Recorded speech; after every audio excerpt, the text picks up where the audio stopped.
Promises are easy to make when everything feels right. When the fire's warm, the night is quiet, and the only thing between you and the person you love is the space you choose to keep or close. But as the sun rose the next morning, Ty and Amy both felt it, that quiet pressure that follows moments of truth. Because after a promise, comes the test. Amy sat outside the cabin, coffee in hand, staring out at the open land ahead. The storm had cleared, but the mud made the road home nearly impossible. Trees down. Tires stuck. Just them, again, with nowhere to go. It should have felt like an adventure. But something had shifted. She turned when Ty stepped out, jacket half-zipped, hair messy from sleep. He looked like the same guy, but now, he wasn't just Ty.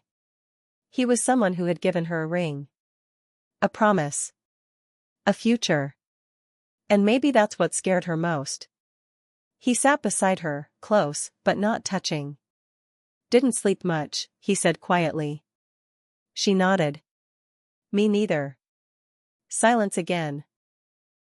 Not angry. Just, full. Amy finally turned to him. "Did you mean it?" Ty looked confused. "The ring?" "No," she said, shaking her head. "Everything you said. That I'm the only one you want to be with. That you're not going anywhere." He didn't answer right away. Instead, he took her hand, slowly. Looked her in the eyes. "I meant every word." But even as he said it, Amy could see something behind his eyes. Not doubt, but fear. Not fear of loving her, fear of failing her. She had seen it before. In the way he hesitated before opening up. In the way he always made himself the fixer, never the one to be fixed. Ty had been carrying pain long before she ever met him. And loving someone like that, it wasn't easy. "You know," Amy said softly, "when I looked at that ring last night, it felt like a dream. Like something I didn't deserve." Ty's head snapped up. "Don't say that." "It's true," she continued. "I've made so many mistakes. Hurt people. Pushed you away more times than I can count. And I've never let go," he said, firmer now. "Not once." Amy's eyes filled with tears, but she didn't cry. She just looked at him, really looked, and saw the boy he used to be. The boy who didn't trust anyone. The boy who ran from love because he never thought it would stay. And now he was here. Still here. Still holding her hand. But the world outside that cabin was waiting. And life back at Heartland wasn't going to pause just because they had found a moment of peace. That's what made it real. Because love isn't just about beautiful moments and quiet dances. It's about what you do when things get hard again. When the phone rings. When work piles up. When old wounds reopen. Amy leaned her head on his shoulder. "What happens when we go back?" Ty exhaled. "I don't know." And that honesty, that uncertainty, was somehow the most comforting thing he could have said. Because they didn't need a perfect plan. They just needed to choose each other. Every day. Even when it was hard. Especially when it was hard. The quiet stretched again, but this time, it felt warm. Safe. They didn't need to talk anymore. Not now. Because the ring wasn't the end of something. It was the beginning. A small symbol that said, "We've been through too much to pretend we're not in this together." Still, neither of them knew what tomorrow would bring. And that's where the suspense lives, not in whether they love each other, but in whether that love can survive everything else. Because Heartland isn't a fairy tale. It's real life. And in real life, even the deepest promises are tested. And the biggest question still remained. When love is put to the test, will they fight to keep it? It started with silence. Not the comfortable kind they were used to, but the kind that comes after an argument, when words hang heavy in the air. Amy sat by the window, her arms crossed, eyes fixed on the tree swaying in the wind. Ty stood by the truck, fiddling with the radio, pretending he wasn't glancing back at her every few seconds. The signal was gone. No phone, no map, no contact. Just the two of them and the endless road behind. Amy didn't say it out loud, but deep down, she felt it. Maybe they weren't just lost in the middle of nowhere. Maybe they were lost in each other, too. You know what? She finally said, her voice sharp, but tired. It's almost like you wanted this to happen. Ty turned, eyebrows raised. What are you talking about? You didn't want to go in the first place, she said. So maybe this, getting stuck, no signal, maybe this is exactly what you wanted. He sighed, rubbing his hands together as if trying to find the right words. Okay. You're right. I didn't want to go. There it was, the truth. But not the whole truth. Amy looked away, trying not to let the disappointment show. She had expected him to deny it. To fight back. Instead, he just stood there, admitting it. It hurt more that he didn't try. But then he stepped closer. Not because I didn't want to be with you, he said, voice low. Because I do. You're the only one I want to be with, Amy. For a second, neither of them spoke. The wind howled outside, but inside that small cabin, everything felt still. Come here, she whispered, and he did. What followed wasn't a grand gesture. No fireworks. No perfect music. Just two people, holding on to each other like they were afraid of what might happen if they let go. But even in that warmth, there was something else, something unspoken. Because Ty was holding something back. As they sat by the fire, Amy resting her head on his shoulder, he stared at the small box in his coat pocket. He had planned to wait.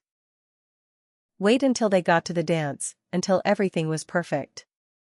But what if this was the moment? What if there wouldn't be another one? He cleared his throat. Amy. She looked up at him. Yeah? I know I'm not good at this stuff. So, don't laugh, okay? She smiled. Okay. If we were where we're supposed to be right now, I'd be asking you to dance.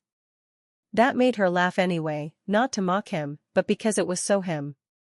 So awkward, so sincere. He stood, offered his hand.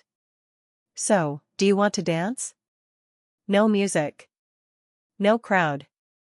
Just the sound of the wind, the crackling fire, and the beating of two hearts learning to speak in silence. She stood, barefoot on the wood floor, and took his hand.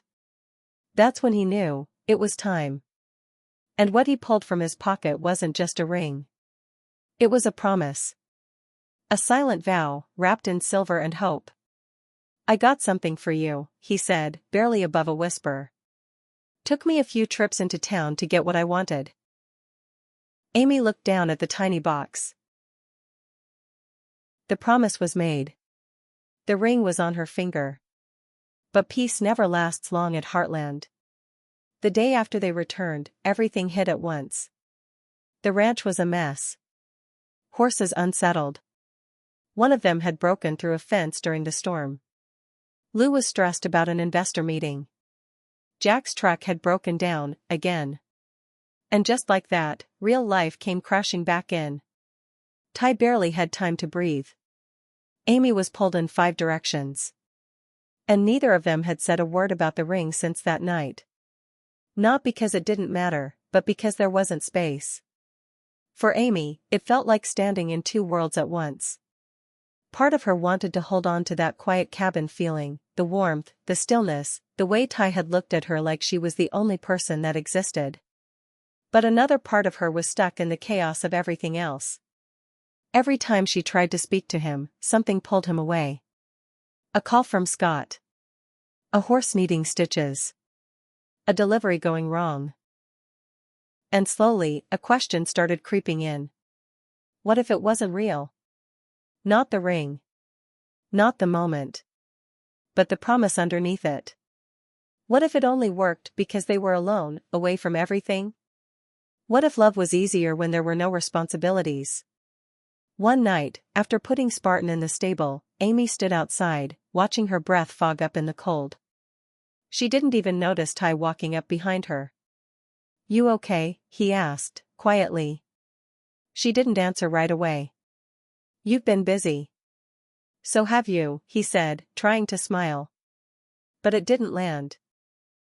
Love can survive storms. It can survive silence. But sometimes, the real danger doesn't come from the world outside, it comes from the people closest to you. And that's exactly what started happening. It wasn't loud. No one came right out and said, "You two shouldn't be together." But Amy could feel it, in the glances, in the sideways comments, in the pauses after certain questions. It started small. Lisa asked if Amy had thought things through.